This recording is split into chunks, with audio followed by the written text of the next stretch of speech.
இருந்தால் போதும், பெருசுலாம் வேண்டாம் அப்படின்ட்டாங்க. அதனால் சரின்ட்டு இந்த குட்டி ரீசார்ஜபிள் சாப்பர் வாங்கினேன். நான் ஊருக்கு போகும்போது தான் நான் எடுத்துகிட்டு போவேன் அப்படின்றதுக்காக இதை கேட்டாங்க. அதனால் இதை ஆர்டர் பண்ணியாச்சு. உள்ளே ஓப்பன் பண்ணோடனே யூசர் மேனுவல் இருந்துச்சு, ரீசார்ஜ் கேபிள் இருந்துச்சு. ஸோ ரீசார்ஜ் கேபிள் வந்து பார்த்திங்கன்னா இது டைப் பி ரீசார்ஜ் கேபிள் கொடுத்துருக்காங்க. ஸோ டைப் பினாலே கொஞ்சம் சார்ஜ் வந்து ஸ்லோவாக தான் ஏறும். ஏன்னா டைப் சி இருந்தால் கொஞ்சம் ஃபாஸ்ட்டாக ஏறும். டைப் பின்றதுனால கொஞ்சம் சார்ஜ் கம்மியாக ஏறும் அப்படின்றதா கொஞ்சம் இதில் வருந்தத்தக்க விஷயமா இருந்துச்சு எனக்கு. நெக்ஸ்ட்டு அந்த டப்பாக்குள்ளே நம்மளோட சாப்பரை ஃபைனலாக வெளியே எடுத்தாச்சு. ஸோ மேலே இருக்க அந்த லிட் வந்து பார்த்திங்கன்னா நல்ல வெயிட்டாக இருந்துச்சு. ஏன்னா அதில் தான் அந்த மோட்டர் இருக்குது இல்லையா, ஸோ அதனால் வந்து அது நல்ல வெயிட்டாக இருந்துச்சு. ஓப்பன் பண்ண உடனே அதுக்குள்ளே ஒரு குட்டி லிட்டு கொடுத்துருந்தாங்க.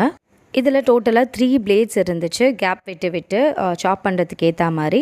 அதுக்கப்புறம் நம்ம லிட்டை க்ளோஸ் பண்ணி மேலே இருக்க பட்டனை ப்ரெஸ் பண்ணால் பிளேட்ஸ் வந்து சுற்ற ஆரம்பிச்சிடுச்சு. இது வந்து ரொம்பவே காம்பேக்டாக இருக்குது. பாருங்கள், இதோட சைஸ் மொத்தமே இவ்வளோ தான் இருக்குது. ஸோ அவ்வளோ ஸ்மாலான ஒன்று தான். அண்ட் இதோட கீழே இருக்க பேஸ் வந்து பார்த்திங்கன்னா உங்களுக்கு இந்த பிளாஸ்டிக் இருக்கும் இல்லையா, ஸோ அந்த மெட்டீரியலில் தான் கொடுத்துருக்காங்க. அண்ட் மேலே இருக்க லிட்டு தான் வந்து கொஞ்சம் வெயிட்டாக இருக்குது. அண்ட் எல்லாமே வந்து லாக் ஆகிற மாதிரி இருக்குது. நான் உங்களுக்கு ஒரு ஆனியனை வந்து சாப் பண்ணி உள்ளே போட்டு காமிக்கிறேன். ஸோ தோல் எல்லாத்தையுமே எடுத்துகிட்டு ஒரே ஒரு ஆனியனை அப்படியே வந்து 4ஆக நான் கட் பண்ணியிருக்கேன், அவ்வளோதான். இப்போது நம்ம சாப்பரோட பேஸ் பிளேட்ஸ் எல்லாத்தையுமே வாஷ் பண்ணிவிட்டு அதுக்குள்ளே வந்து இப்போ நான் ஆனியனை போட்டு காமிக்கிறேன் பாருங்கள். ஸோ அப்படியே வந்து 4 அந்த 4 பீஸுமே சிங்கிள் ஆனியனை அப்படியே போடுறேன் நான் உள்ளே. ஸோ இதுக்கு மேலே குட்டியெல்லாம் நான் அறியலை. ஸோ இதை வந்து இதுவுமே எனக்குமே வந்து டெஸ்டிங் தான். ஸோ இது கட் பண்ணுதா அப்படின்னு பார்க்கறதுக்கு தான். ஸோ இது பண்ணிவிட்டு உள்ளே மேலே இருக்க அந்த பட்டனை வந்து ப்ரெஸ் பண்ணணும், அவ்வளோதான். வேறு எதுவுமே இல்லை. நீங்கள் நல்லா அழுத்தி பிடிக்கணும் அதை. ஸோ எனக்கு வந்து ப்ரெஸ் பண்ண கொஞ்சம் பயமாக இருந்து என் தம்பியை கூப்பிட்டு ப்ரெஸ் பண்ண சொன்னேன். பாருங்கள், அவன் நல்லா அழுத்தி பிடிச்ச உடனே சூப்பராக ஃபைனாக சாப் ஆகிடுச்சு. எனக்கே வந்து அப்படியே ஷாக்கிங்காக இருந்தது. வாவ், என்னடா இது இப்படி சாப் பண்ணியிருக்கு அப்படின்னு சொல்லிட்டு. பிகாஸ் நான் இந்த ரிசல்ட்டை வந்து எக்ஸ்பெக்ட் பண்ணவே இல்லை. ஸோ இது எப்படியுமே வந்து ஸ்டக் ஆகி ஏதாவது நின்றுடும் அப்படின்னு தான் நான் நினச்சேன். ஆனால் பாருங்கள், நல்ல ஃபைன் சாப்டாக வந்திருக்கு.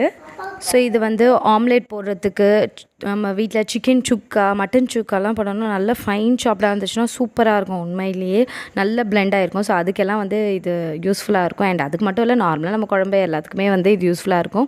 ஸோ உண்மையிலேயே இதோட ரிசல்ட் வந்து சூப்பராக இருந்துச்சு. இப்போது அம்மா இதை தான் யூஸ் பண்ணிகிட்ருக்காங்க. சொன்னாங்க தக்காளி எல்லாமே வந்து ஃபைன் சாப் சூப்பராக பண்ணுது, கார்லிக் கூட நல்லா பண்ணுது அப்படின்னு சொன்னாங்க. ஸோ உண்மையிலேயே இந்த ப்ராடக்ட் வாங்கினது வர்த்ஃபுல் அப்படின்னு தான் நான் ஃபீல் பண்ணுறேன். ஸோ இந்த ப்ராடக்ட்டோட லிங்க்கை நான் டிஸ்கிரிப்ஷன் பாக்ஸில் கொடுக்குறேன், தேவைப்படுறவங்க செக் பண்ணி பாருங்கள். அண்ட் இதோட ப்ரைஸ் நான் வாங்கினது வந்து 999 rupeesக்கு தான் வாங்கினேன். ஸோ உண்மையிலேயே இந்த ப்ரைஸ்க்கு இது வர்த் அப்படின்னு தான் சொல்லுவேன். இந்த வீடியோ பிடிச்சிருந்தா ஒரு லைக் கொடுங்க. அண்ட் இந்த மாதிரி மோர் வீடியோஸ்க்கு நம்ம சேனலை மறக்காமல் சப்ஸ்கிரைப் பண்ணுங்கள். தேங்க்யூ.